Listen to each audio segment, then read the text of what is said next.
Hey, happy day 612 of What's She Up To Now. She being Sharon Horne-Ellstrom.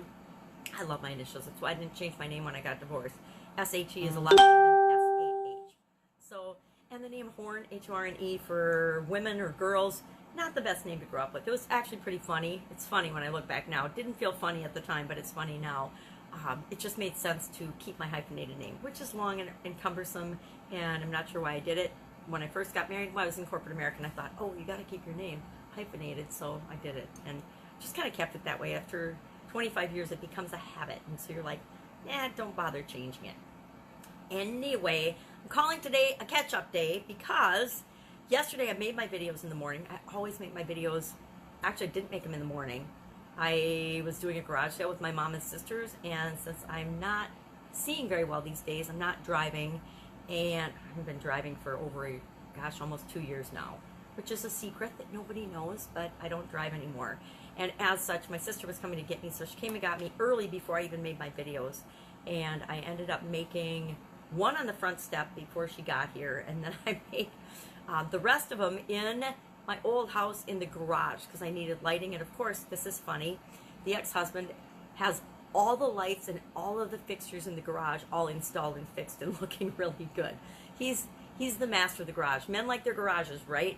Women like their kitchens. So it's been significantly interesting and emotional to revamp my kitchen. It's going to be amazing, but it's I built the whole house. I designed the whole house when we built it, and I drew it out a lot on paper, and then I hired an architect to draw it out on the blueprints, and I planned it in a software program back in the day. I can't remember what it was called, but they had a home builder software where you could actually build the software, and this is a long time ago, so it was rudimentary, but now they have amazing tools.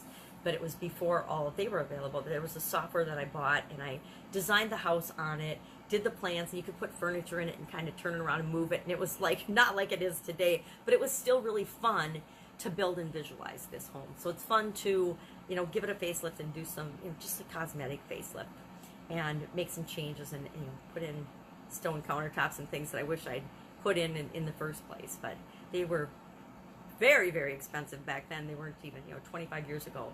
It was just like, yeah, no, not putting those in. So, doing that. So I'm in the garage with all of the old closet organizers and cabinets and things we pulled out.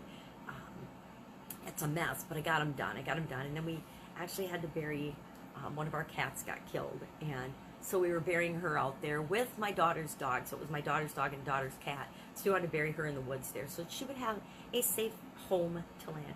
And I was thoroughly impressed. My son-in-law is working to be a journeyman lineman. I can't remember what step he is, 5th or 6th. I think he's a 6th step now, whatever that means. And so he dug the hole, and I was like thoroughly impressed that he can dig such an amazing hole so quickly. But he said he gets paid for digging holes, so that was kind of a positive note on a negative kind of thing, or a sad thing, just a sad thing.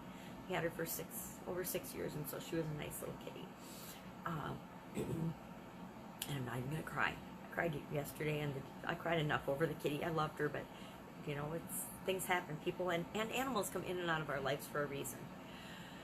So catch-up day. I did the videos, but I only processed one last night. By the time I got home last night, I went and had pizza and wine with my mom, one of my sisters and my mom, after the cat, and making my videos. And so by the time I got home, I was tired, and I guess I didn't have wine. I just had lemon water because I knew I wanted to process my videos, but I was still tired by the time I got home, and I kept falling asleep processing one. So when I got the one done, I just gave myself permission to go to bed. So I'll process the rest of those videos today, and then I have to do today's videos, so that's why I'm thinking it's sort of a catch-up day. And then I'm going to have to go over and clean up all the garage sale stuff, because I don't want to be doing that with my granddaughter tomorrow. I want her to get back to a little bit more normal schedule. We had a messed up week last week because we were there setting up and helping most days of the week, and I think that's really hard on her. It's too many transitions. I know as an adult, transitions are difficult, and we need time to roll from one thing to the next. Think about coming home from work, or things like having to go to the grocery store and stuff. It takes some time and energy to work up to having to do those things as adults. So for children, it's even worse. And she has a lot of transitions every day just being with me. So to throw in the mix of going to my mom's, being at my mom's, being around my sisters, setting up a bunch of stuff, being in a different place to play or do activities, it's a lot for a preschooler, right? So I want to make sure that I get that done today so that she is in a more stable, safe environment. So I think it was a pretty good garage sale. I think my sisters were whining, but I never did a garage sale. I think I did one with my sister probably 35 years ago, and I said I would never do another one because it was a ton of work and it wasn't fun. And so, you know, when you pay thousands of dollars for something and then you sell it for $2, it's you know, and then people want to dicker about $2. I don't personally think that's fun. There's a reason I just sent all of my stuff to charity. It's just, to me, it feels like a blessing, and giving things away feels better than trying to get a couple cents on the dollar for something that you had, and you know, things that are brand new. It's just a dumb thing to me. So you know, it's kind of like picking your audience and picking the people you want to work with. Do you want to work with people that can afford your products and services, or do you want to work with people that can't afford your products and services, so they're going to nickel and dime you to death, expect everything for free, and drive you crazy? That is always our choice. Sometimes we think in our minds that we have to work with people that can't afford us, and we're perpetually frustrated and upset because we know we're worth more than we're charging people. We know we're giving them this tons and tons of value, and they're not appreciating it. Because I'll tell you one thing, people that get everything for free get entitled. They don't appreciate anything. You can give everything away for free and people will just think they're entitled to everything for free. Now, this is weird coming from me because I give everything away for free. I share everything with anybody that asks or that needs help, because I like to, and that's me. But I also know that a lot of those people will never do business with me, and I'm okay with that because plenty of people do business with me.